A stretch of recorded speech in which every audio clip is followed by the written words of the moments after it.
Hello दोस्तों, welcome back to my channel.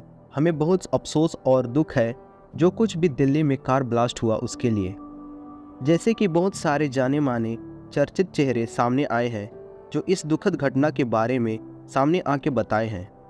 ऐसे ही जाने माने शख्सियत ग्रैंड मास्टर शिफूजी शौर्य भारद्वाज से मिलवाना चाहता हूँ, जो कुछ लफ्ज़ इन आतंकवादियों के बारे में बताए हैं।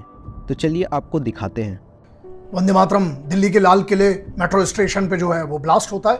8 लोगों की मृत्यु कंफर्म हो चुकी है और उसके अलावा कम से कम 30 लोग जो हैं वो घायल होंगे यहाँ पर। लेकिन इससे पहले मैं कोई और आगे की बात करूं, बहुत सरल है एनआईए पर सवाल उठाना, दिल्ली पुलिस स्पेशल सेल पे, एटीएस पे और क्राइम ब्रांच पे सवाल उठाना। आप देखना मीडिया क्या करेगा, पूरा का पूरा उठाएगा और उनके ऊपर थोप देगा। लेकिन तुमको कंफर्म है कि ये क्या है? नहीं है ना। ब्लास्ट हुआ है, बिल्कुल बात है। उसकी इन्वेस्टिगेशन तुम कैसे कर रहे हो? What is your authority? आप चश्मदीद जो लोग वहां पर हैं उनका आप उठा के एक स्टेटमेंट लगा देते हो, लेकिन आप देश के अंदर माहौल खराब मत करिए ना। किसी पर भी इल्जाम लगाने से पहले यहां पर यह है कि इनको उठाया जाएगा। अबे वादा है, इनको उठाया जाएगा और इनको जो इनको इनके साथ वही बहुत बदतर होगा, ये वादा है। इतना जानते हैं हम और इतना पता है, सुबह से दिन रात जिनके साथ काम करते हैं यही है। होगा, बदला होगा और बहुत ढंग से होगा बात। लेकिन यहां पर यह है कि जब तक जानकारी नहीं। अब ये पूरा बैकग्राउंड पे चलते हो, पिछले 10 दिनों में हो क्या रहा है? जम्मू कश्मीर से एक डॉक्टर जाता है, उसके घर पे राइफल मिलती है। उसके बाद हैदराबाद का एक आदमी जो चाइना में जाके पढ़ाई करके आता है, वो कहां पर मिलता है? वो मिलता है गुजरात पे। उसके बाद वेस्ट बंगाल में बहुत सारी रेड्स चल रही है, एंटी टेररिज्म स्क्वाड जो है वो कर रही है, स्पेशल टास्क फोर्सेज है, एनआईए की पूरी टीम्स लगी हुई है। वरना ना ब्लास्ट तो रोज रोज आतंकवादी हमले की प्लान किया जाता है, लेकिन रोज बचाने के लिए ना यहाँ पर फोर्सेस लगी हुई, इन्वेस्टिगेटिंग एजेंसीज लगी हुई, यहाँ पर इंटेलिजेंस एजेंसीज लगी हैं। तो इनका काउंटर टेररिज्म यूनिट्स हैं, इनका अपमान मत करिए। और बहुत सरल है इल्जाम लगा देना के, और मुझे पता है कोई इनके बारे में नहीं बोलेगा। जो इतना, एक बात बताओ, अमोनियम नाइट्रेट जो यहां पर जो पकड़ा गया है, लगभग 2900 की उसकी संख्या, 2900 मतलब आप जब 2900 kg को जब आप कन्वर्ट करोगे, क्योंकि ये हाँ एक्सप्लोसिव्स में उपयोग होता है। मैं नाम नहीं लूंगा बहुत सारे, क्योंकि यहां पर कोई गाइडेंस देने के लिए नहीं आए हैं, लेकिन हाँ इससे कुछ ऐसे एक्सप्लोसिव्स का उपयोग होता है जो बनाए जाते हैं, जिसके कारण जो पुलवामा में भी उपयोग हुआ था और जो बहुत सारे जो अभी जो रिसेंट जो अटैक्स हुए थे उनमें भी उपयोग होता है। तो यहां पर अगर इसको कन्वर्जन किया जाए तो बहुत सारे किलो में, मतलब इतना सारा एक्सप्लोसिव बनाने की, उसके साथ और वो चीजें मिला के ये इंजीनियर्स है, लिक्विड्स, ये सब मालूम है क्या किस लेवल का ये जो चल रहा है। क्योंकि अभी इसके पहले और बता दें, जो डॉक्टर्स पकड़े गए थे गुजरात में, जो वेस्ट बंगाल में, उनकी टेस्टिमोनीज के हिसाब से मालूम क्या है कि वो लिक्विड में कुछ मिला के ऐसा कुछ करना चाह रहे थे, जिसके कारण एक बहुत बड़ा मतलब जिसको बोलते हैं जनसंहार जो है वो होने वाला था। उसको बचाए ना, किसने बचाने? वो बचाने वाली कौन सी एजेंसी? वो भी तो एटीएस है ना, वो भी क्राइम ब्रांचेस है, वो भी एनआईए है।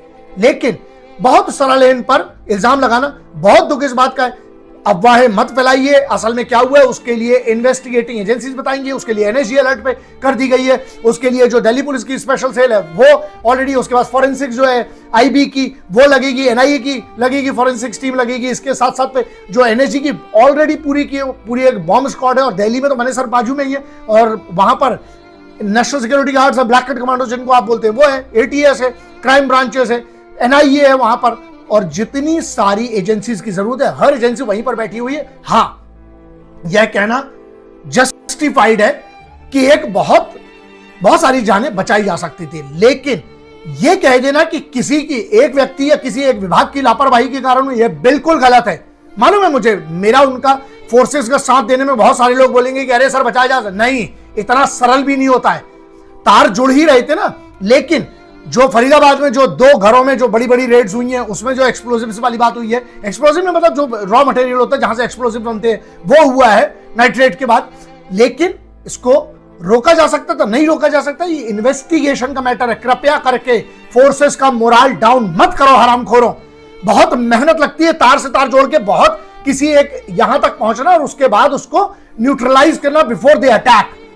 तो करते आइए, हाँ इसका जो भी होगा जैसा भी होगा, लेकिन अब बाय मत फैलाइए। भरोसा करिएगा सिर्फ और सिर्फ ऑफिशियल स्टेटमेंट जब आएगा गृह मंत्रालय का, या फिर दिल्ली पुलिस के जो सीनियर ऑफिशियल्स का, या फिर उसके अलावा एनआईए से, एटीएस से, क्राइम ब्रांच से जब उनका आएगा, जो सीनियर ऑफिशियल्स बताएंगे, सिर्फ उस पर भरोसा मत करिएगा, अफवाहों पर मत कीजिए। एक ब्लास्ट हुआ है, उसके कारण जो मल्टीपल उससे जो चीजें हुई है, और इतना बुरा सीन, इतनी बुरी चीजें ना आप देख भी नहीं पाएंगे।